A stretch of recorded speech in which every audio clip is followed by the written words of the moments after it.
ద్వారా రోజు రోజుకు పెరుగుతున్న కాలుష్యాన్ని నియంత్రించేందుకు ప్రజలు బాగుండాలి, పట్టణాలు బాగుండాలని ఓ ఉత్తరాఖండ్, ఓ కేదార్నాథ్, ఓ వయనాడ్ లాగా వరదలు రాకుండా ప్రకృతిని కాపాడాలనే మంచి ఉద్దేశంతో జిల్లా కాలుష్య నియంత్రణ మండలి అధికారి గారు అందరికీ మట్టి వినాయకుల సప్లై కార్యక్రమాన్ని ప్రారంభిస్తున్నారు.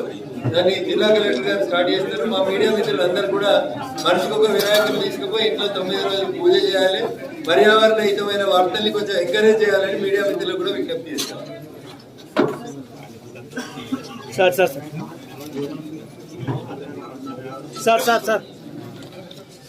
మున్సిపల్ చైర్మన్ గారు రండి, అన్ని మట్టి గణపతులు రావాలనేది